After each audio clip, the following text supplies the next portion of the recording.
Hello everybody, happy Monday. So what is going on, first of all, with the energy of the world today?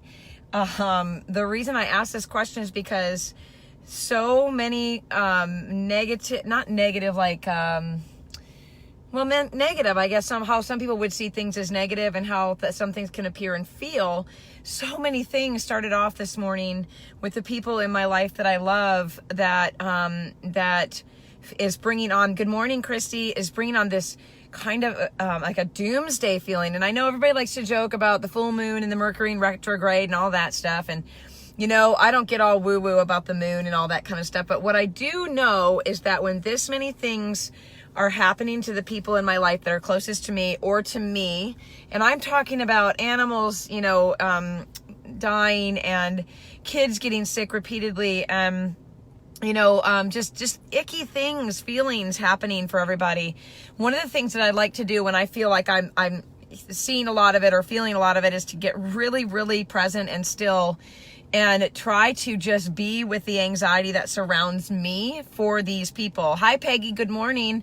You know, I came off of went on a trip this weekend to visit old friends where we used to live, and my son had a very, very, very difficult time leaving. His heart was broken. He didn't want to come back. He just felt really bad. And you know, as a parent, I feel like we tend to, like, everything can be bright and shiny, but the minute that our child or one of our children feels sad or left out or sick, or doesn't it just put just a damper on everything in our lives, right? That's how I feel anyway.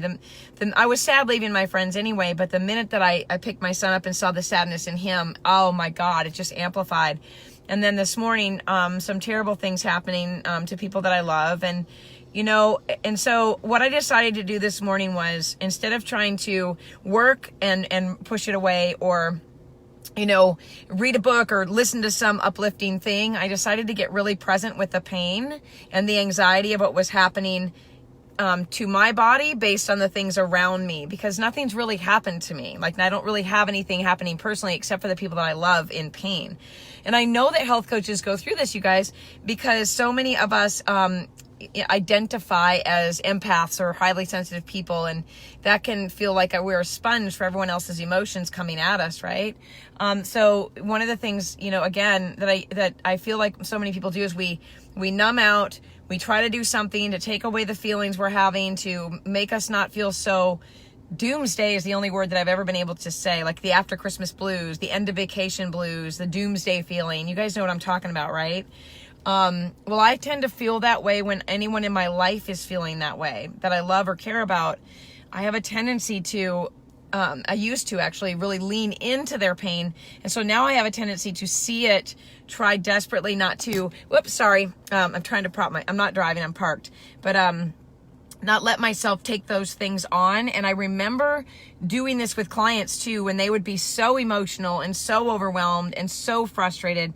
I really had to center myself. I'm sorry I keep doing that. I'm propping this up, but I had to center myself and get myself separated from what people were feeling to be able to have an effective session with my clients. Because if I didn't, I wasn't as constructive. I wasn't as able to help them. So, you know, I'd love to know what you guys do. I would love to know the tips of everyone else, you know, and of when you come into these feelings. And I know you guys have to be able to identify with what I'm talking about here, where things around you just seem to be, really hard for people, and then they affect us too, right? So any tips and tricks you guys use to get yourself out of that space, please post below. I know I'm not the only one that goes through this. I know that health coaches are more prone to this because of the space that we work in. So it'd be really helpful to hear from you guys on this Monday. So I'm hoping your Monday started off really, really well, and that you're spending this time today getting prepared and setting intentions for a really productive and successful week personally and in your business as well. So good morning and happy Monday.